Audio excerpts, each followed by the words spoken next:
My name is Alvin, and I am 59 years old. I was standing in front of my bedroom mirror, adjusting my tie, feeling genuinely happy for the first time in weeks. My granddaughter Sophie had been asking when Grandpa would visit, and tonight was finally the night. Then my phone buzzed.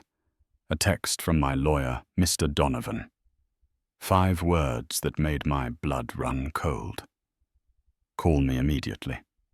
Very urgent. He never texted like that. Something was terribly wrong. Have you ever received a message that made your heart stop?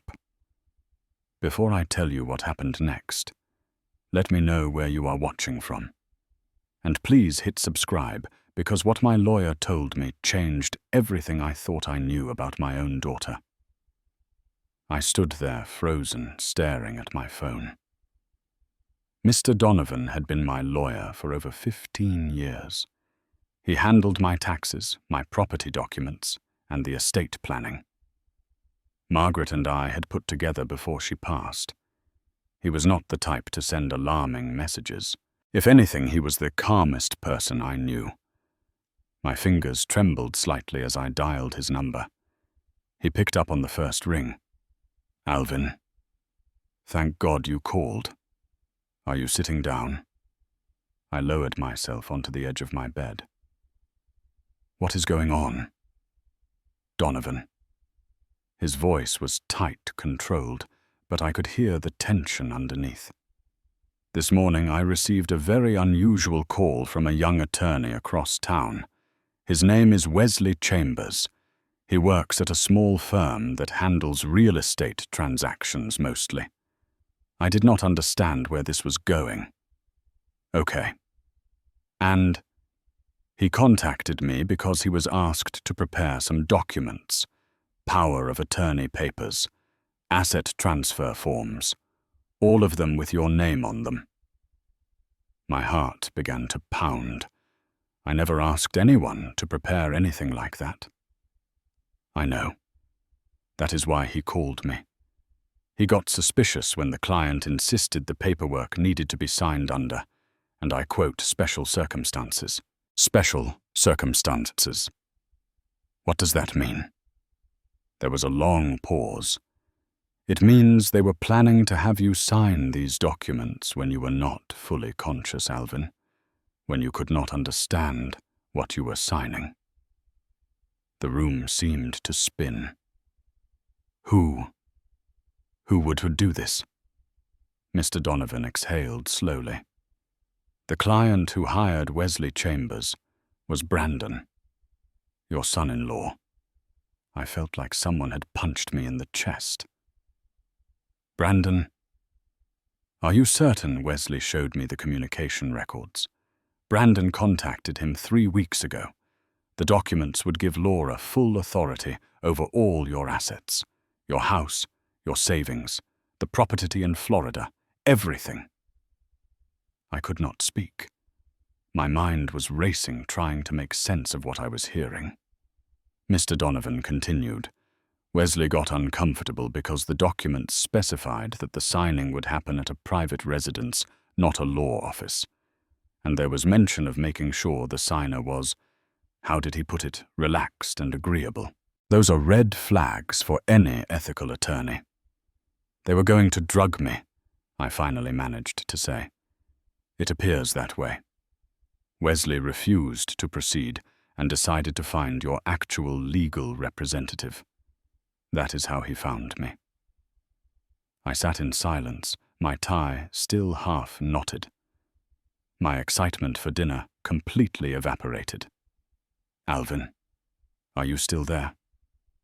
I am here. I just cannot believe this. I understand. But there is more you need to know about Brandon. I did some digging after Wesley called me. I braced myself. What did you find? Brandon has filed for bankruptcy twice in the past 8 years. His current business is failing, and he owes the bank over $200,000. There is also a pending lawsuit against him from a former business partner alleging fraud. I had no idea. Laura never told me any of this. She may not know the full extent. Or she may be more involved than we think. My mind drifted back through the years, searching for signs I might have missed. I thought about Margaret, my wife of 36 years. We met in 1985 at a teacher conference in Columbus. She taught English literature. I taught history. We were both 23, both nervous, both terrible at small talk. But something clicked. We married the following year in a small ceremony at her parents' backyard. 40 guests, homemade decorations, and the best day of my life. Laura came along in 1987, our only child. From the moment she was born, she was the center of our world. Margaret used to say, Laura had my stubbornness and her curiosity. A dangerous combination, she would joke. We raised her in a modest home in the suburbs. Nothing fancy.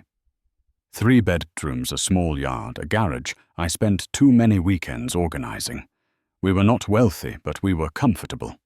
2 teacher salaries, careful budgeting, and a lot of love. In 2010, Margaret received an unexpected inheritance from her grandmother, $1.2 million, and a piece of land in Florida. We were shocked. Margaret's grandmother had always been frugal, living in a tiny apartment, wearing the same coat for 20 years. None of us knew she had accumulated so much. Margaret wanted to keep things simple. We invested most of it, kept our lifestyle the same, and continued teaching until we retired. The Florida property sat untouched, appreciating in value. Then in 2021, Margaret was diagnosed with pancreatic cancer. She fought hard for 8 months before she passed. I was by her side until the very end. She left everything to me. Our home, our savings, the investments, the Florida land. By that point, the total value of everything was around $1.8 million. Not a fortune by some standards, but more than enough for a retired teacher living alone. After Margaret died, Laura was wonderful. She called every day. She drove over on weekends with casseroles and flowers. She helped me sort through Margaret's clothes, her books, her jewelry. I thought we had never been closer. Looking back now, I realize the questions started around that time too. Dad, have you thought about what you want to do with the Florida property? Laura asked one evening about 6 months after the funeral. Not really. Why, Brandon mentioned that real estate in that area is booming. You could probably sell it for a lot more than it is worth on paper. I told her I was not ready to make any big decisions. She smiled and said she understood. A few months later, Brandon started joining our conversations. He would ask about my investment portfolio, my pension, my plans for the house. At the time, I thought he was just trying to be helpful. He worked in finance after all, or so he claimed. Dad, you should really let us help you manage things, Laura said more than once. You are getting older. You do not need the stress. I always deflected. I am fine, sweetheart. I have got Donovan looking after the legal stuff. Now sitting on my bed with the phone pressed to my ear, I understood what those conversations really were. They were reconnaissance. They were planning. Mr. Donovan's voice brought me back to the present. Alvin, what do you want to do? I looked at the mirror, at my half-finished tie, at the man staring back at me. What do you recommend? Honestly. Do not go to that dinner. Do not eat or drink anything they give you. Let me contact the authorities. I thought about Sophie, my 12-year-old granddaughter who had nothing to do with any of this. She was waiting for me. She had probably helped set the table. No, I said. I am going. Alvin. That is not wise. I need to see for myself, Donovan. I need to look my daughter in the eye and understand what is happening." He sighed heavily. "Then at least take precautions. Do not consume anything. Not food, not water, nothing. And check in with me every hour. If I do not hear from you, I will call the police." "Agreed. I have my assistant Carla on standby. She can be at your location in 20 minutes if needed." "Thank you, Donovan. For everything."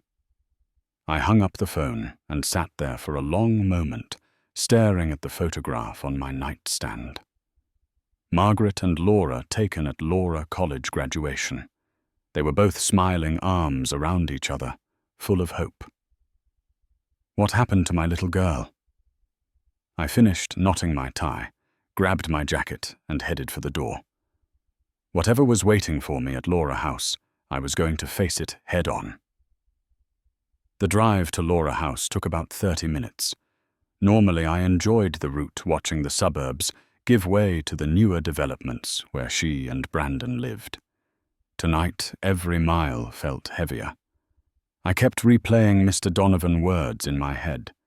Special circumstances, power of attorney, not fully conscious. My hands gripped the steering wheel tighter. I remembered teaching Laura to ride a bicycle in our driveway. She was 6 years old, determined and fearless. She fell more times than I could count, but she never cried. She just got back up and tried again. Where did that girl go? I remembered driving her to Ohio State for her freshman year. She had a full scholarship, and Margaret and I were so proud we could barely speak. Laura hugged us both at the dormitory entrance and said, "I am going to make you proud." She did for a while. She graduated with honors, got a good job in marketing, met Brandon at some networking event. They dated for 2 years before getting engaged. I never liked Brandon. There was something about him that felt manufactured. His smile was too polished. His handshakes were too firm. He talked too much about money and success, and not enough about anything real. But Margaret liked him, or at least she wanted to like him for Laura's sake. Give him a chance, she would say. He makes Laura happy. So I did. I walked Laura down the aisle 10 years ago and handed her over to a man I did not trust. I smiled for the photographs. I gave a toast about love and partnership, and I pushed my doubts deep down where they would not cause trouble. Now those doubts were screaming at me. I pulled into their driveway and sat in the car for a moment, composing myself. Their house was impressive. 2 stories, white columns, a swimming pool in the back, 2 expensive cars in the garage. I always wondered how they afforded it on Brandon's inconsistent income. Now I knew. They could not afford it. That was the whole point. The front door opened before I could ring the bell. Laura stood there with a wide smile, her arms open. "Dad, you made it." She hugged me, and I forced myself to return the embrace. She smelled like vanilla and lavender, the same perfume Margaret used to wear. "Come in, come in. Sophie has been asking about you all day." I stepped inside, scanning the entryway, the living room, the dining area. Everything looked normal. Candles on the table. Place settings for 4. The aroma of roast chicken drifting from the kitchen. Grandpa. Sophie came running down the stairs and launched herself into my arms. I lifted her off the ground, my heart aching at her innocence. "Hey there, sweetheart. I have missed you. I missed you too, Grandpa. Mum let me help make the potatoes. Well, I cannot wait to try them." Brandon appeared from the kitchen, wiping his hands on a towel. He was wearing a blue button-down shirt, sleeves rolled up, looking every bit the perfect suburban husband. "Alvin, great to see you." He extended his hand. I shook it, meeting his eyes. His grip was firm, his smile practiced. For a moment I searched for any sign of guilt, any flicker of shame. There was nothing. "Thanks for having me," I said. "Of course. Family dinners are important, right?" "Right." We moved to the dining room and I took my seat at the table. Sophie sat next to me, chattering about school, her friends, a science project about volcanoes. I listened and responded, but part of my mind was elsewhere, watching Laura and Brandon for any sign of what they had planned. "Dad, are you all right?" Laura asked, noticing I had not touched my plate. "You have not eaten anything." I rubbed my stomach. "Actually, I have been dealing with some digestive issues today. Probably something I ate for lunch. I think I will just have some water." "Oh no." Laura looked genuinely concerned. "Let me make you some ginger tea. It will settle your stomach." No. Plain water is fine." I reached for the sealed bottle in the center of the table and poured myself a glass. I need to stay hydrated. Brandon watched me carefully. "You sure Laura makes excellent tea?" "I am sure. Thank you, though." The dinner continued and I observed everything. The way Brandon kept glancing at Laura. The way she would nod almost imperceptibly in response. The way they steered the conversation toward mundane topics, keeping things light and easy. Then as the meal wound down, Brandon stood up. I almost forgot. I picked up something special for dessert. A new herbal tea blend that is supposed to be amazing for relaxation. "Let me go prepare it." He disappeared into the kitchen, and my stomach tightened. This was it. Whatever they had planned, it was about to happen. I excused myself. "I need to use the restroom."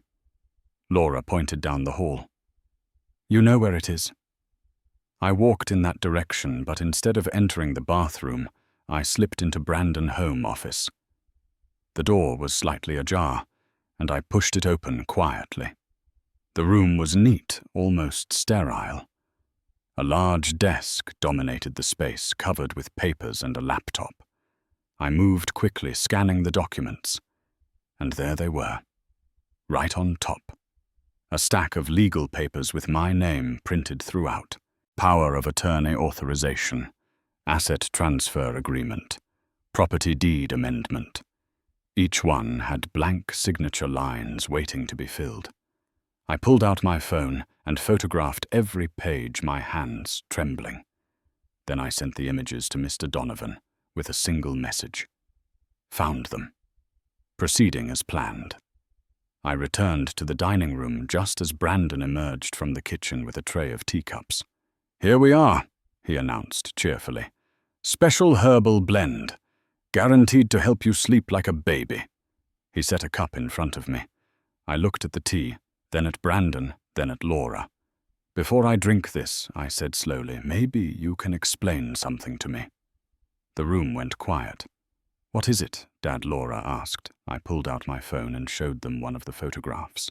"Can you tell me why there are legal documents in Brandon office with my name on them?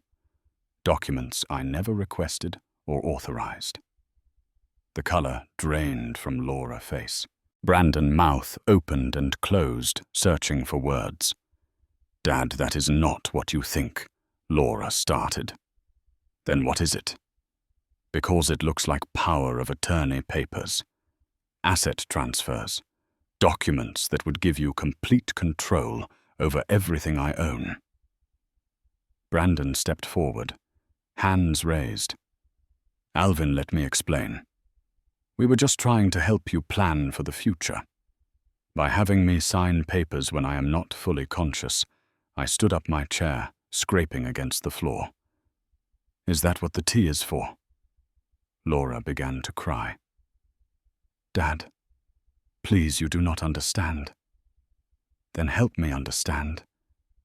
because right now all I see is my daughter and her husband trying to steal from me. Sophie looked between us, her eyes wide with confusion. Mummy, Grandpa. What is happening? Laura knelt beside her daughter.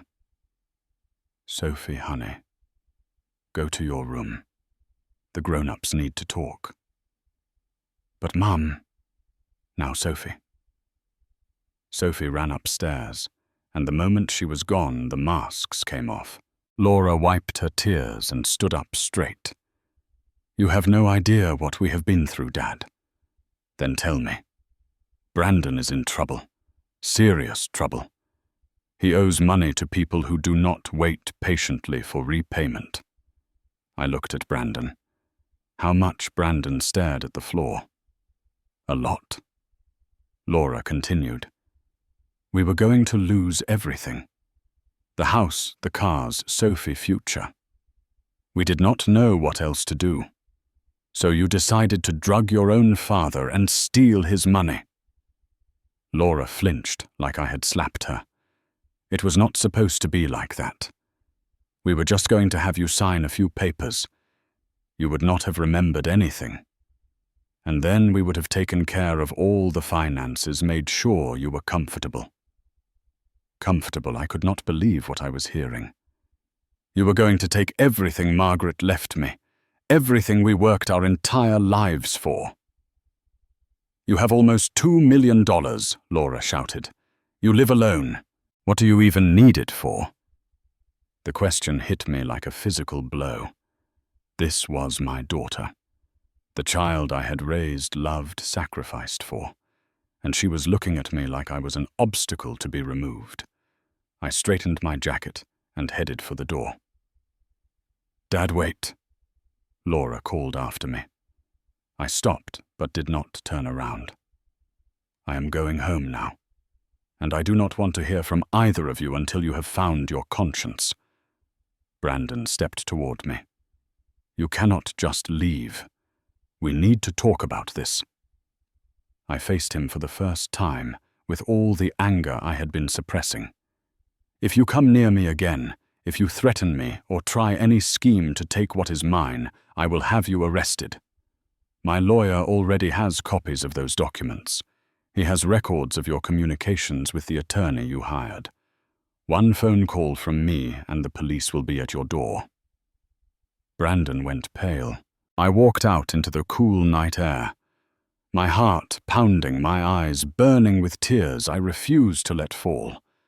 As I drove away, I could see them standing in the doorway, watching me go. Laura was sobbing. Brandon had his arm around her. I did not look back. I had to pull over about halfway home. My hands were shaking too badly to drive safely. I sat in a parking lot behind a closed grocery store, gripping the steering wheel, trying to breathe. My daughter. My Laura. I kept seeing her face when she was 5 years old, running towards me after her first day of kindergarten. Daddy. I made a friend. Her smile was so big it could light up the whole world. I saw her at 16, crying in the kitchen, because a boy had broken her heart. Margaret held her while I made hot chocolate and promised that someday she would find someone who deserved her. I saw her at 22, walking across the stage to receive her diploma, waving at us in the crowd. Where did that girl go? When did she become someone who could look her own father in the eye and plan to rob him? I pulled out my phone and called Mr. Donovan. Alvin, are you okay? I made it out. You were right about everything. What happened? I told him about the dinner, the tea, the confrontation. He listened without interrupting. I am glad you did not drink anything, he said when I finished. So am I. What do you want to do now? I thought about it. For now, nothing. I need time to process this. Understandable. But Alvin, you need to protect yourself legally. I recommend we review your estate documents immediately. Make sure there are no vulnerabilities they can exploit. Schedule it for tomorrow. Done. And, Alvin, you did the right thing tonight. Then why does it feel so terrible? He did not have an answer for that. I drove the rest of the way home in silence. No radio, no phone calls, just me and the darkness and the empty road. When I finally pulled into my driveway, I sat in the car for another 10 minutes, staring at my house. Margaret and I had lived here for 32 years. We raised Laura here. We grew old here. Margaret took her last breath in the bedroom upstairs. Now it felt hollow, tainted. I went inside and walked straight to the living room, to the photograph on the mantel. Margaret and Laura at the graduation, two smiling faces, full of hope. Margaret. I whispered, "What would you want me to do?" But there was no answer. There never would be again. The next few days were some of the hardest of my life. Laura called repeatedly. I did not answer. She left voicemails alternating between apologies and accusations. "Dad, please, we need to talk. I am so sorry. You have to understand." Then an hour later, "This is not fair. You are punishing us for trying to survive. You have no idea what we are going through." Brandon did not call. Smart man. Meanwhile, Mr. Donovan kept digging. His assistant Carla turned out to be remarkably resourceful. "Alvin, you need to hear this," Mr. Donovan said when he called me Thursday morning. "What now Brandon debts are worse than we thought. He does not just owe the bank. He has been gambling. Sports betting mostly. His total debt is close to $500,000. I sank into my chair. 500,000. And the people he owes are not the patient type. These are serious individuals. Underground bookmakers, loan sharks. Are Laura and Sophie in danger? Potentially. These collectors do not care about collateral damage. Dear God. The picture was becoming clearer now. Brandon was drowning, and he had dragged Laura down with him. They were desperate. Desperate people do desperate things. But understanding their desperation did not excuse what they had tried to do to me. Harold came by that afternoon. He was my oldest friend, a retired electrician I had known since high school. We played cards together every other week, went fishing in the summer, complained about politics over beers. I told him everything. His reaction was immediate. Those ungrateful little. I cannot believe it. After everything you and Margaret did for that girl. I know. What are you going to do? I do not know, Harold. Part of me wants to cut them off completely. Never speak to them again. But then I think about Sophie. The kid is innocent in all this. Exactly. She did not choose her parents. She should not suffer because of their mistakes. Harold nodded slowly. You always were too kind for your own good, Alvin. Margaret used to say the same thing. That night, I sat alone in the dark, turning everything over in my mind. The betrayal, the desperation, the lies. I thought about what Margaret would say if she were here. She always believed in second chances. She always saw the good in people, even when they did not deserve it. But she also believed in consequences, in accountability. I was still thinking when my phone rang. Unknown number. I answered cautiously. Hello, Grandpa, Sophie. My heart leaped. Sweetheart, are you okay? She was crying. I can hear Mommy and Daddy fighting. Someone came to the house today. They were yelling and banging on the door.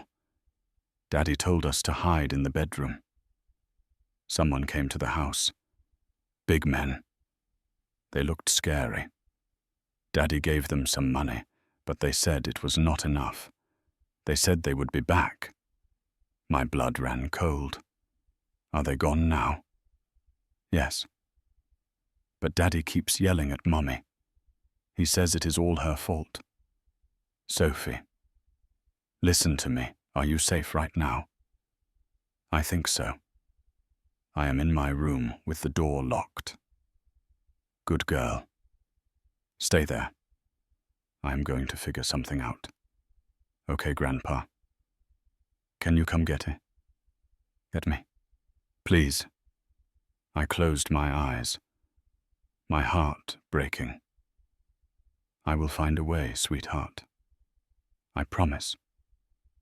After we hung up, I sat motionless, my mind racing. My granddaughter was scared. She was living in a house where debt collectors were showing up at the door, where her parents were screaming at each other, where violence could erupt at any moment. I could not leave her there. But I also could not simply write a check and make it all go away. That would enable Brandon. That would reward Laura deception. Nothing would change. I needed a plan.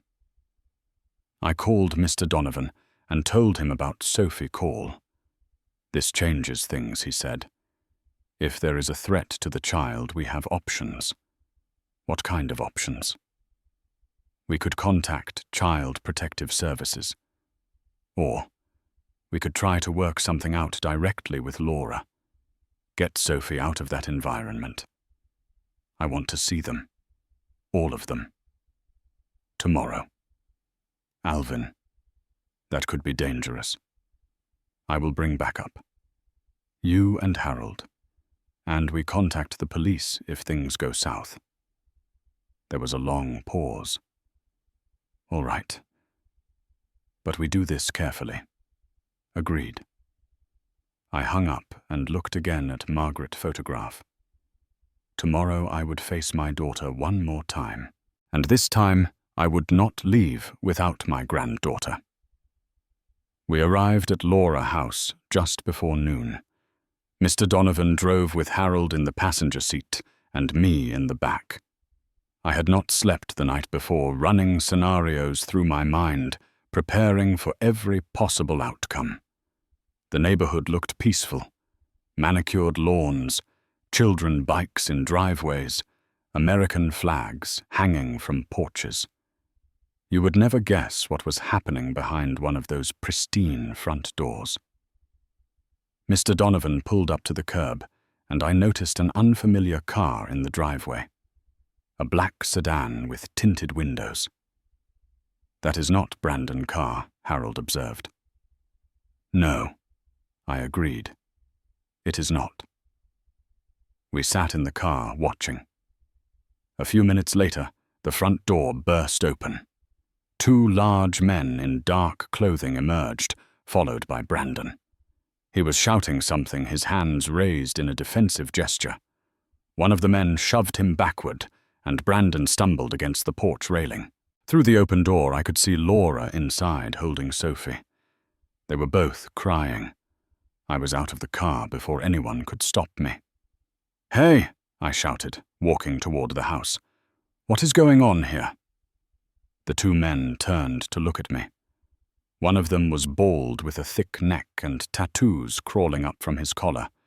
The other was leaner with cold eyes and a crooked nose. "Who are you?" the bald one demanded. "I am her father." I pointed at Laura. "What are you doing to my family?" "Your family owes us money. A lot of money. Until we get paid, this is our business." I stepped closer, keeping my voice steady. "How much?" The lean one smiled, revealing crooked teeth. "More than you have got, an old-timer. Try me." The bald one studied me for a moment, then glanced at his partner. They seemed to communicate something silently. "Tell you what the bald one said. You want to play hero, fine. Your son-in-law owes us $350,000. We have been patient long enough. If we do not see at least $200,000 by Friday, bad things start happening." Brandon was still on the ground, looking pathetic and terrified. Laura clutched Sophie in the doorway, her face streaked with tears. "If I pay," I said slowly, "you leave them alone. Permanently." The two men exchanged another look. "You pay in full and we are ghosts. You never see us again. And if I do not have the full amount right now—" The lean one stepped forward. "Then we take what we can get and come back for the rest. With interest." My mind was racing. I did not have $350,000 in cash readily available. But I had options. Investments I could liquidate.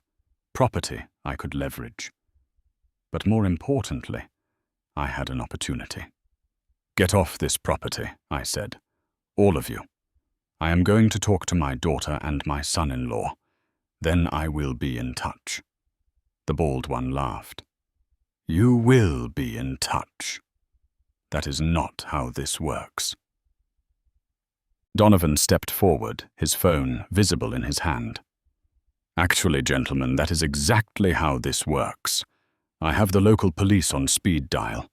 2 units are already in the area.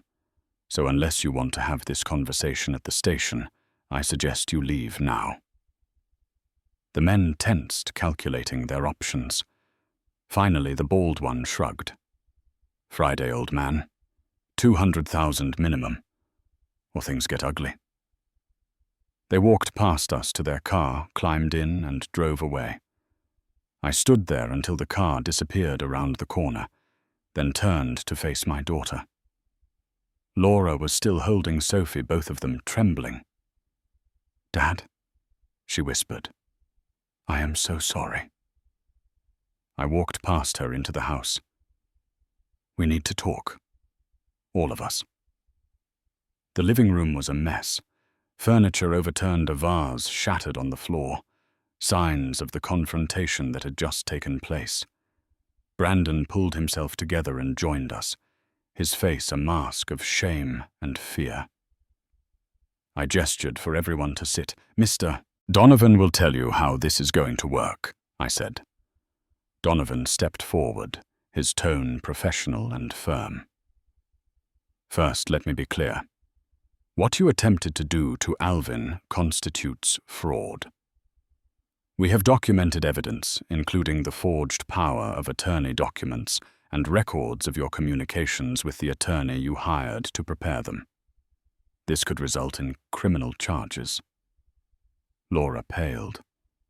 "Dad, please." I held up my hand. Let him finish. However, Mr. Donovan continued. "Alvin has chosen not to pursue legal action at this time, under certain conditions." Brandon leaned forward. "What conditions?" Before I could answer, I turned to my daughter. "Laura, I need to hear it from you.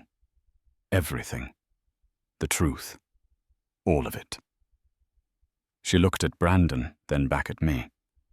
Her composure crumbled. "Brandon has been gambling for years," she said, her voice shaking. "At first it was small, a few bets here and there. He said it was under control. I believed him. I wanted to believe him, but it got worse. Much worse." Brandon kept his eyes fixed on the floor. Laura continued. "He started borrowing money. From banks, from friends, from anyone who would lend. When that was not enough, he went to people who operate outside the law. Loan sharks. By the time I found out, he owed them over $300,000. He told me if we did not pay, they would hurt us. Hurt Sophie." She wiped her eyes. "I did not know what to do, Dad. I was terrified. And then Brandon suggested we ask you for help." "Ask me," I said quietly. She winced. At first, yes. But you kept saying you wanted to handle your own finances. You did not want our help. And we were running out of time. Brandon said if we could just get access to your accounts, even temporarily, we could pay off the debt and then pay you back later. You would never have to know. But I would not have known, because I would have been drugged. Laura broke down completely. I am sorry. I am so sorry. I was not thinking straight.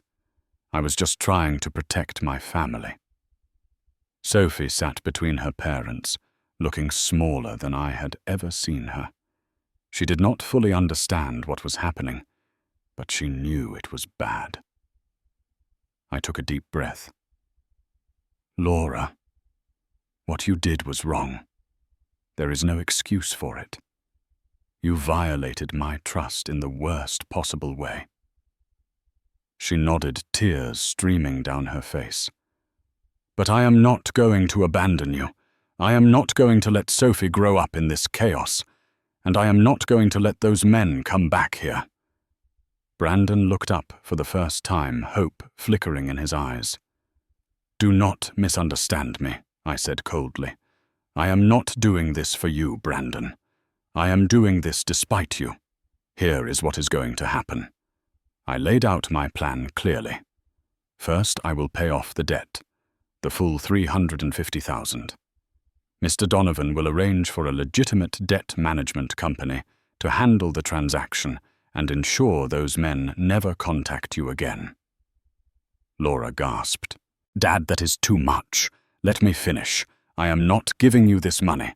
I am paying it to protect Sophie and to remove a dangerous element from your lives. But there are conditions. Brandon, you will enter a gambling addiction treatment program immediately. I will pay for it. But if you refuse, or if you drop out, I will stop all financial support and pursue criminal charges against you for fraud. Brandon swallowed hard, but nodded. Second, Laura, you and I are going to have regular, honest conversations. No more lies, no more schemes. You are going to rebuild my trust from the ground up. She nodded through her tears. Third, and this is non-negotiable. Sophie is going to live with me for the next 6 months. What Laura looked stricken.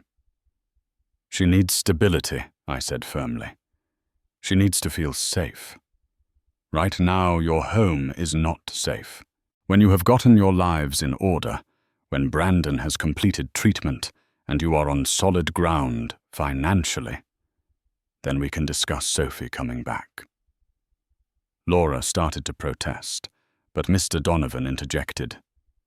This is actually the best outcome for everyone, Laura. If Alvin had involved Child Protective Services, the situation would be much more complicated. Laura looked at Sophie, then at me. She knew I was right. She hated it, but she knew. Can I still see her? She asked quietly. Of course, every weekend. More if you want. But she lives with me, until I am confident she is safe here. Sophie tugged at my sleeve. Grandpa, I get to stay with you. I knelt down to her level. Would you like that, sweetheart? She nodded eagerly. You have a big yard, and you always make pancakes. I almost smiled. That is right. Pancakes every Sunday. I looked at Brandon one final time. I expect you to check in with Mr. Donovan weekly, I said. He will monitor your progress. If you slip up even once, the deal is off. Brandon met my eyes. I understand. And I know you have no reason to believe me, but I am going to change. For Sophie, for Laura. Save the speeches, I said. Just do the work. We spent the next hour working out the details. Mr. Donovan drafted preliminary agreements. Harold helped Laura pack a bag for Sophie.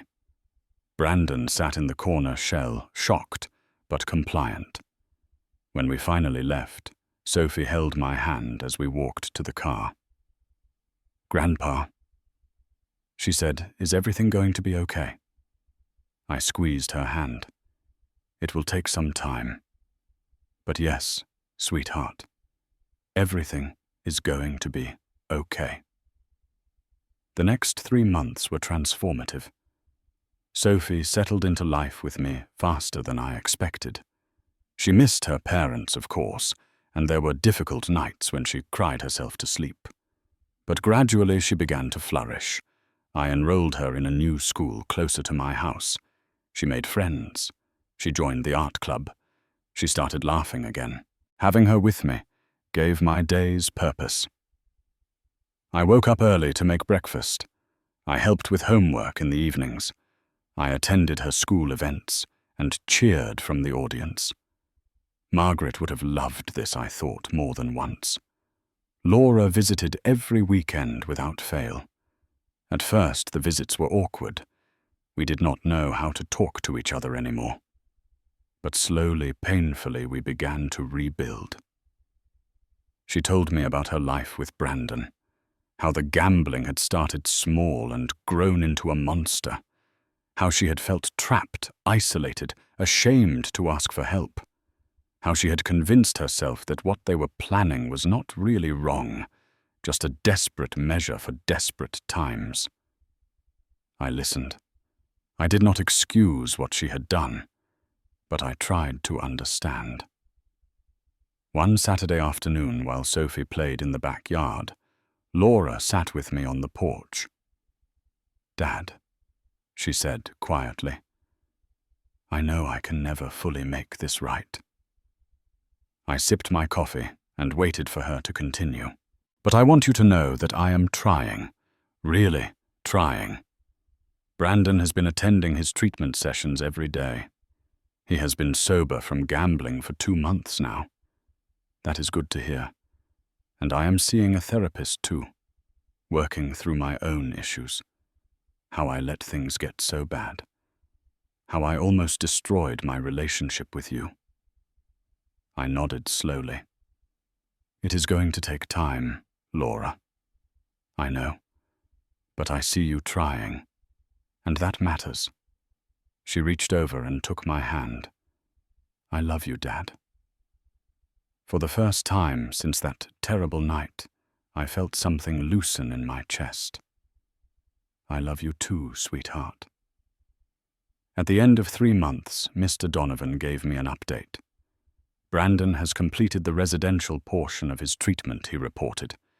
"He is now attending outpatient sessions 3 times a week. His counselors say he is making genuine progress. And the debt paid in full. The management company confirmed that all accounts are settled. Those men will not be coming back." "What about the lawsuit from Brandon's former partner, settled out of court?" "Brandon agreed to repay what he owes over the next 2 years. It is manageable." I leaned back in my chair. "So it is over." "The crisis is over," Mr. Donovan said. "What comes next is up to them." That evening, I sat with Sophie in the living room.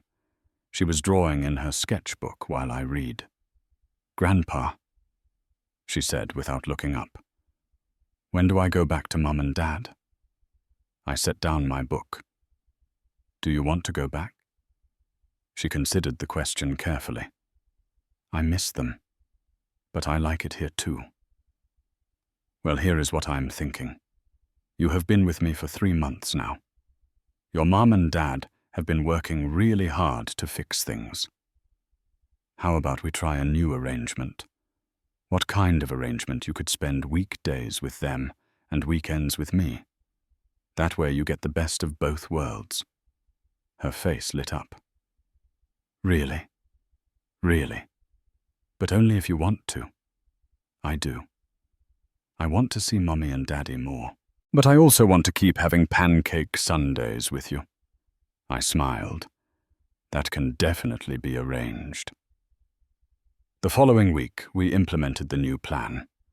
Sophie moved back in with Laura and Brandon, but she came to my house every Friday evening, and stayed until Sunday afternoon. The transition was not always smooth. There were arguments and misunderstandings, but we worked through them together. Brandon surprised me. He stuck with his treatment. He got a job, a regular 9 to 5, with a construction company. It was humble work compared to his former ambitions, but he showed up every day and earned an honest wage. One evening, about 4 months after the crisis began, Brandon asked to speak with me privately. We sat in my backyard watching the sunset. "I want to apologize," he said. "Not for what happened, although I am sorry for that too, but for who I was." I listened without responding. I spent years chasing something, he continued. Money. Success. The image of the man I thought I should be. And I nearly destroyed everything trying to get there. "You hurt a lot of people," I said quietly, "including your daughter." "I know, and I have to live with that. But I want you to know that I am done with that life. Completely done." I looked at him for a long moment. Brandon had aged in the past few months. There were lines on his face that had not been there before. But there was also something else, something calmer, more grounded. "I will not pretend to fully trust you," I said. "Not yet. Maybe not ever. But I see that you are trying, and for Sophie's sake I hope you keep trying." "I will," he said. "I promise." We sat in silence for a while, watching the sky turn orange and pink. It was not forgiveness exactly, but it was a beginning. A year has passed since that terrible night when my lawyer called with the truth about my daughter. I am sitting on my porch now, watching Sophie ride her bicycle in the driveway. She is getting so tall, her grandmother smile, her mother stubbornness, my curiosity. Laura pulls up in her car and waves. She looks healthier than she has in years. Lighter, somehow. "Hi, Dad," she calls out. "Ready for dinner?" I smile. Always. She brings Sophie inside and joins me at the kitchen table. Brandon is working late tonight, so it is just the three of us. Like old times. As we eat, Laura tells me about her new job. She went back to work part-time at first, now full-time. She manages marketing for a small non-profit that helps families in crisis. The irony is not lost on either of us. "I am proud of you," I tell her. Her eyes glisten.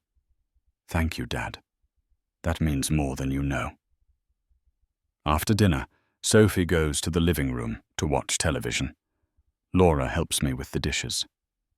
"Dad," she says, "I have been meaning to ask you something." "Go ahead." "Why did you do it? After everything we did to you? Why did you help us?" I dry my hands and turn to face her. "Because your mother would have wanted me to," I say, "and because giving up on family is not who I am. But I also did it for Sophie. And for myself. I needed to know that I had done everything possible to save what could be saved." Laura nods, tears rolling down her cheeks. And in the end I continue. It was not about the money. It was never about the money. It was about trust. About truth. About deciding what kind of man I want to be in my final years. Laura hugs me tightly. "I do not deserve you," she whispers. "Yes, you do," I say. "Because you are my daughter, and I love you." That never changed. Later that night, after Laura and Sophie have gone home, I sit alone in my living room. I look at Margaret, photograph on the mantel. She is still smiling, still beautiful, still watching over us. "I did okay, honey," I tell her. "We made it through." I think about the past year, the pain, the betrayal, the slow, difficult work of rebuilding. I think about what I learned. Love does not mean letting people hurt you. Love means setting boundaries that protect everyone, including yourself. Love means saying no when no is the right answer. And sometimes love means walking away so that others can find their own way back. I did not save my daughter by giving her money. I saved her by refusing to enable her mistakes, by forcing her to face the consequences of her choices, by loving her enough to demand better. That was the terrible truth my lawyer revealed to me that night. Not just the truth about Laura's scheme, but the truth about what family really means. It means showing up even when it hurts. It means forgiving without forgetting. It means hoping for better while preparing for worse. And it means never ever giving up on the people you love, even when they give up on themselves.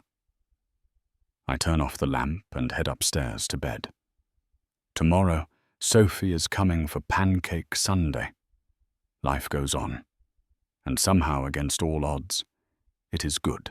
Now I want to ask you something. Have you ever had to make a difficult decision about someone you love? Have you ever had to choose between protecting yourself and helping your family? I would love to hear your story in the comments below. If this story touched you in any way, please take a moment to hit that like button. It really helps more than you know. And if you have not already, please subscribe to this channel and turn on notifications so you never miss a story. Share this video with someone who might need to hear it today. Sometimes we all need a reminder that it is okay to set boundaries even with family. Thank you for watching. Thank you for listening. Thank you for being part of this community. I wish you peace in your relationships. I wish you wisdom in your decisions. And I wish you the courage to love fiercely while protecting your own heart. Until next time, take care of yourselves and each other.